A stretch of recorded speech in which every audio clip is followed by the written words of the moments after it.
When I was preparing for this sermon, I had a look online at what others have said about Mothering Sunday, which it is today, or Mother's Day, which it also is today. And there was a very well-written and quite convincing piece entitled Rethinking Mothering Sunday. And the main argument of this thing was basically that Mothering Sunday, certainly as we celebrate it in the church, is quite an outdated concept. And it needs to be reinvented so that it fits in with a modern world which has moved on from traditional ideas about the role of women in families and in society. And I get that, I really do. I do think that many of our Christian institutions that relate to the family and the relationships within them have their origins in a time when everyone knew what was expected of a mother and of a father and of children for that matter. And if we don't move with the times, we risk being stuck in a twee Victorian fantasy of the idealised family life where the father is the breadwinner and the mother is the homemaker. And of course the children are well behaved and seen and not heard. And I also get that in the modern world, many people feel very acutely the failure of their family life to live up to that traditional ideal. There are women who would love to be the homemaker, but they can't afford not to go out to work. There are men who want to be the breadwinner, but they can't find a job that will pay the bills. There are men and women who would love to have children, but haven't been able to for whatever reason. And there are many people whose experience of family is impaired by loss or abuse or broken relationships. So we need to approach today with a degree of care. One of the ways we're doing that here at St. John's is with the service this afternoon, Mother's Day Runaways, 4:00 this afternoon, at which we are going to acknowledge the pain that today causes for quite a lot of people. And we seek to bring hope and love and healing into that difficult place. If you have come to church this morning and find difficult feelings bubbling to the surface, please find someone to talk to, maybe to pray with, so that those feelings are not left untended. But at the same time, there is a danger that we can be so afraid of poking what for some is a painful sore that we neglect to celebrate and neglect to give thanks for all the good things we have received from those who mother us in the traditional sense of the word, those who care for us, those who nurture us, those who encourage us, and in the literal sense, our mothers. And we can be so fearful of reinforcing old-fashioned gender roles that we forget to put women front and centre in our celebrations today. I did once hear a sermon, preached by a man, obviously, which laid great emphasis on the fact that mothering is something that can be done by people of any gender. And that's true, but I think it misses the point.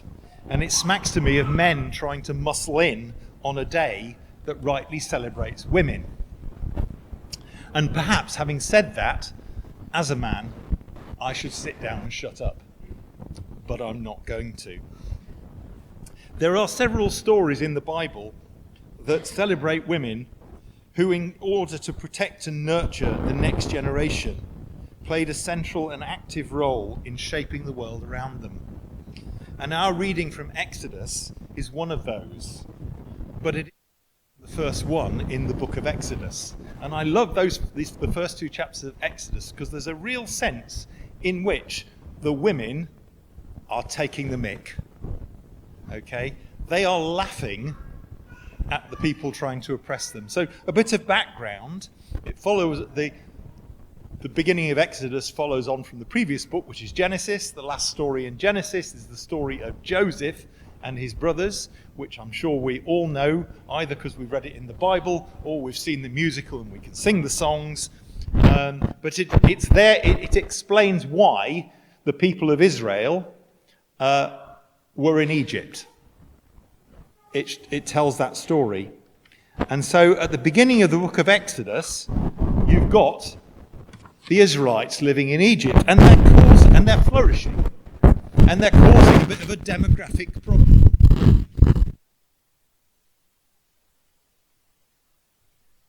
By a policy of racist oppression.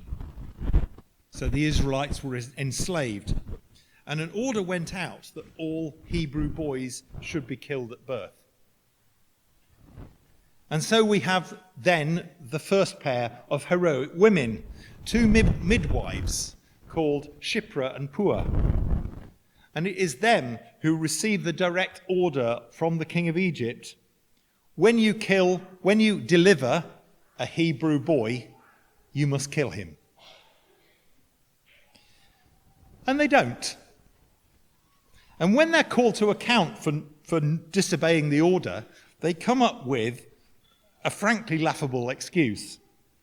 They say they always get there too late because the Hebrew women are so vigorous that they give birth before the midwives can get there. So they never deliver any Hebrew babies, and so they never have the opportunity to carry out the order to kill a boy they've delivered. You might think that if anyone would believe that, they'd believe anything. But amazingly, the king of Egypt seems to buy it. Maybe he was too stupid, or maybe he was too afraid to delve too deeply into women's matters to ask any questions. And God clearly approves of the midwives' act of rebellion, even of their dishonesty. And the Israelites continue to grow in numbers and strength. So the next tightening of the noose of oppression takes the form of an order not just to the midwives, but to all the Egyptians: any Hebrew boy must be drowned in the Nile. And this sets the scene for the story in our reading.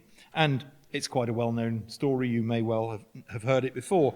To save her son from the fate decreed by the king, a woman who isn't named here, although later on we find out that her name is Jochebed,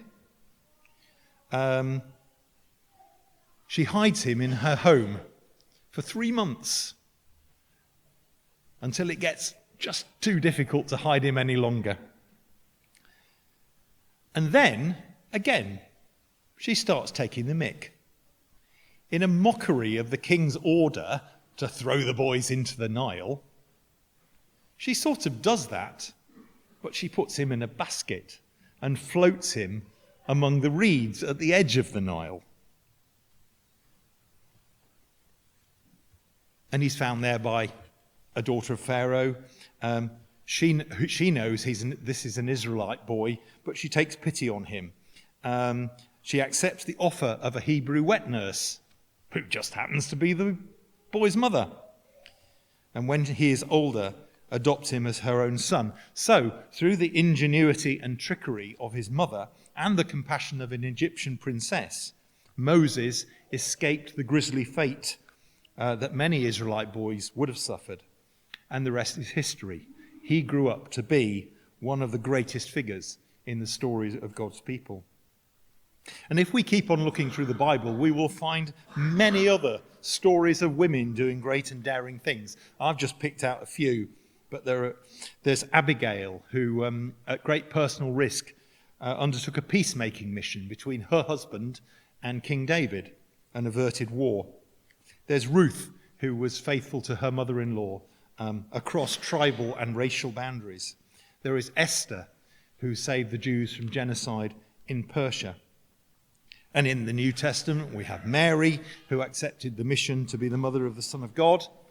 Her cousin Elizabeth, who was the mother of John the Baptist. There are the female followers of Jesus, who were among the very first witnesses to the resurrection. And women who were leaders of the early Christian church, people like Lydia. And all these women, and many more, played crucial roles in the story of faith. They did so not by competing with the men, but by bringing their own unique strengths, caring, faithfulness, gentleness, trickery, humour. When they came up against injustice, which were often imposed by man-made structures, literally man-made structures, they didn't challenge it with aggression, but they subverted it with ingenuity and cunning. Now, it's too simplistic to put all of that down to just male-female differences, but I think that history and experience suggest that there are skills and attributes that are generally more characteristic of men, and others that are more characteristic of women. And they're all important. They're all to be valued.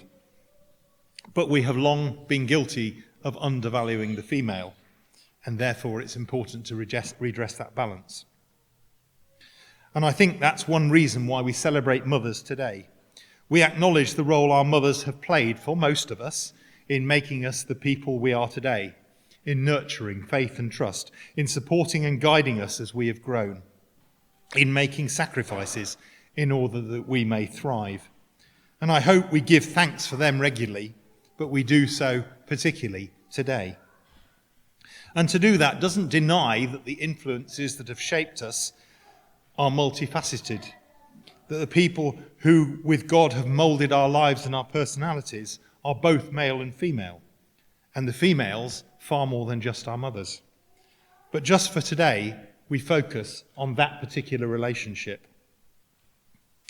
It's been a long-standing tradition in this church, as in many others, to give out flowers on Mothering Sunday, and for a while it looked as if that wasn't going to be able to happen this year, because the brownies have tended to provide the bunches of flowers, and they weren't able to do it this time. But Sally and Liz felt the tradition is so important that they were willing to take the work on themselves, and I'm grateful to them. And someone was telling me the other day that once upon a time the idea was to give the flowers to the children, and the children would give them to their mothers. More recently, we've tended to give them to all the women in the congregation, and indeed, as the number of people in church has tended to decrease, while the number of bunches of flowers has tended to stay much the same, it has not been unknown for men to get them as well. I'd like to suggest that this year we might row back on that a bit. Not because I don't want a bunch of flowers, but because I don't think I should have an equal claim on them today. So I would suggest, if your mum is in the congregation today, you should definitely give her some flowers. If she isn't, but you're going to see her in the next few days, you should take some to give to her.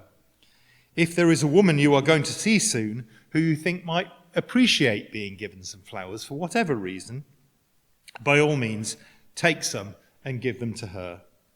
And then, only then, we can see what's left for anyone else, but women first and foremost.